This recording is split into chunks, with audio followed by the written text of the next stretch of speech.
Chapter 3. The Shadow. One of the first considerations which arose in the business mind of Mr. Lorry when business hours came round was this, that he had no right to imperil Tellson's by sheltering the wife of an emigrant prisoner under the bank roof. His own possessions, safety, life, he would have hazarded for Lucy and her child without a moment's demur. But the great trust he held was not his own, and as to that business charge, he was a strict man of business. At first, his mind reverted to Defarge, and he thought of finding out the wine shop again, and taking counsel with its master in reference to the safest dwelling place in the distracted state of the city. But the same consideration that suggested him repudiated him. He lived in the most violent quarter, and doubtless was influential there, and deep in its dangerous workings. Noon coming, and the doctor not returning, and every minute's delay tending to compromise Tellson's, Mr. Lorry advised with Lucy. She said that her father had spoken of hiring a lodging for a short term in that quarter near the banking house. As there was no business objection to this, and as he foresaw that even if it were all well with Charles and he were to be released, he could not hope to leave the city, Mr. Lorry went out in quest of such a lodging, and found a suitable one, high up in a removed-by street where the closed blinds in all the other windows of a high melancholy square of buildings marked deserted homes. To this lodging he at once removed Lucy and her child, and Miss Pross, giving them what comfort he could, and much more than he had himself. He left Jerry with them, as a figure to fill a doorway that would bear considerable knocking on the head, and returned to his own occupations. A disturbed and doleful mind he brought to bear upon them, and slowly and heavily the day lagged on with him. It wore itself out, and wore him out with it, until the bank closed. He was again alone in his room of the previous night, considering what to do next, when he heard a foot upon the stair. In a few moments, a man stood in his presence, who, with a keenly observant look at him, addressed him by his name. "Your servant," said Mr. Lorry. "Do you know me?" He was a strongly made man with dark curling hair, from 45 to 50 years of age. For answer he repeated, without any change of emphasis, the words, "Do you know me? I have seen you somewhere.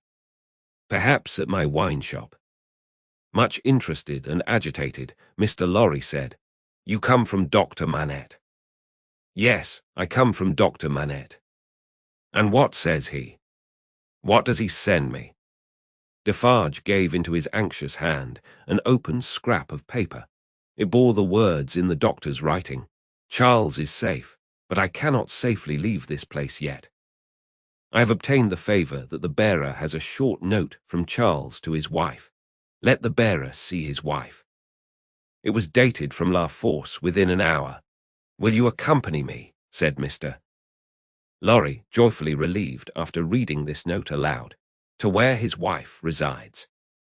"Yes," returned Defarge, scarcely noticing as yet in what a curiously reserved and mechanical way Defarge spoke Mr. Lorry put on his hat, and they went down into the courtyard. There they found two women, one knitting. "Madame Defarge, surely," said Mr. Lorry, who had left her in exactly the same attitude some 17 years ago. "It is she," observed her husband. "Does Madame go with us?" inquired Mr. Lorry, seeing that she moved as they moved. "Yes, that she may be able to recognize the faces and know the persons." "It is for their safety." Beginning to be struck by Defarge's manner, Mr. Lorry looked dubiously at him and led the way. Both the women followed, the second woman being the Vengeance. They passed through the intervening streets as quickly as they might, ascended the staircase of the new domicile, were admitted by Jerry, and found Lucy weeping, alone. She was thrown into a transport by the tidings Mr. Lorry gave her of her husband, and clasped the hand that delivered his note, little thinking what it had been doing near him in the night, and might, but for a chance, have done to him. "Dearest, take courage. I am well, and your father has influence around me. You cannot answer this. Kiss our child for me." That was all the writing. It was so much, however, to her who received it, that she turned from Defarge to his wife, and kissed one of the hands that knitted. It was a passionate, loving, thankful, womanly action, but the hand made no response, dropped cold and heavy, and took to its knitting again. There was something in its touch that gave Lucy a check. She stopped in the act of putting the note in her bosom, and with her hands yet at her neck, looked terrified at Madame Defarge. Madame Defarge met the lifted eyebrows and forehead with a cold, impassive stare. "My dear," said Mr. Lorry, striking in to explain, "there are frequent risings in the streets, and although it is not likely they will ever trouble you, Madame Defarge wishes to see those whom she has the power to protect at such times, to the end that she may know them, that she may identify them." "I believe," said Mr. Lorry, rather halting in his reassuring words, as the stony manner of all the three impressed itself upon him more and more. "I state the case, Citizen Defarge." Defarge looked gloomily at his wife, and gave no other answer than a gruff sound of acquiescence. "You had better, Lucy," said Mr. Lorry, doing all he could to propitiate by tone and manner, "have the dear child here, and our good Pross. Our good Pross, Defarge, is an English lady, and knows no French." The lady in question, whose rooted conviction that she was more than a match for any foreigner, was not to be shaken by distress and danger, appeared with folded arms, and observed in English to the Vengeance, whom her eyes first encountered, "Well, I am sure, Boldface. I hope you are pretty well." She also bestowed a British cough on Madame Defarge, but neither of the two took much heed of her. "Is that his child?" said Madame Defarge, stopping in her work for the first time, and pointing her knitting needle at little Lucy as if it were the finger of fate. "Yes, madame," answered Mr. Lorry. "This is our poor prisoner's darling daughter and only child."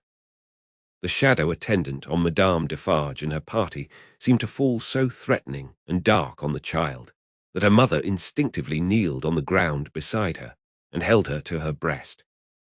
The shadow attendant on Madame Defarge and her party seemed then to fall, threatening and dark, on both the mother and the child. "It is enough, my husband," said Madame Defarge. "I have seen them. We may go." But the suppressed manner had enough of menace in it, not visible and presented, but indistinct and withheld, to alarm Lucy into saying, as she laid her appealing hand on Madame Defarge's dress, "You will be good to my poor husband. You will do him no harm. You will help me to see him if you can." "Your husband is not my business here," returned Madame Defarge, looking down at her with perfect composure. "It is the daughter of your father, who is my business here. For my sake, then, be merciful to my husband. For my child's sake, she will put her hands together and pray you to be merciful. We are more afraid of you than of these others." Madame Defarge received it as a compliment and looked at her husband.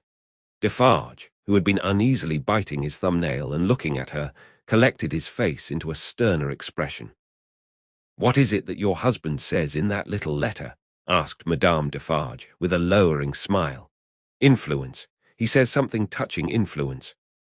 "That my father," said Lucy, hurriedly taking the paper from her breast, but with her alarmed eyes on her questioner and not on it, "has much influence around him." "Surely it will release him," said Madame Defarge. "Let it do so."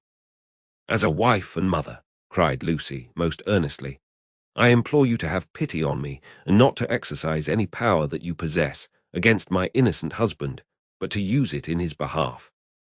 Oh, sister woman, think of me, as a wife and mother." Madame Defarge looked, coldly as ever, at the suppliant, and said, turning to her friend the Vengeance, "The wives and mothers we have been used to see, since we were as little as this child, and much less, have not been greatly considered. We have known their husbands and fathers laid in prison and kept from them often enough. All our lives we have seen our sister women suffer, in themselves and in their children, poverty, nakedness, hunger, thirst, sickness, misery, oppression, and neglect of all kinds." "We have seen nothing else," returned the Vengeance. "We have borne this a long time," said Madame Defarge, turning her eyes again upon Lucy. "Judge you, is it likely that the trouble of one wife and mother would be much to us now?" She resumed her knitting and went out. The Vengeance followed. Defarge went last and closed the door. "Courage, my dear Lucy," said Mr. Lorry, as he raised her. "Courage, courage. So far all goes well with us. Much, much better than it has of late gone with many poor souls. Cheer up, and have a thankful heart. I am not thankless, I hope, but that dreadful woman seems to throw a shadow on me, and on all my hopes." "Tut, tut," said Mr. Lorry. "What is this despondency in the brave little breast?" "A shadow indeed. No substance in it, Lucy." But the shadow of the manner of these Defarges was dark upon himself, for all that, and in his secret mind it troubled him greatly.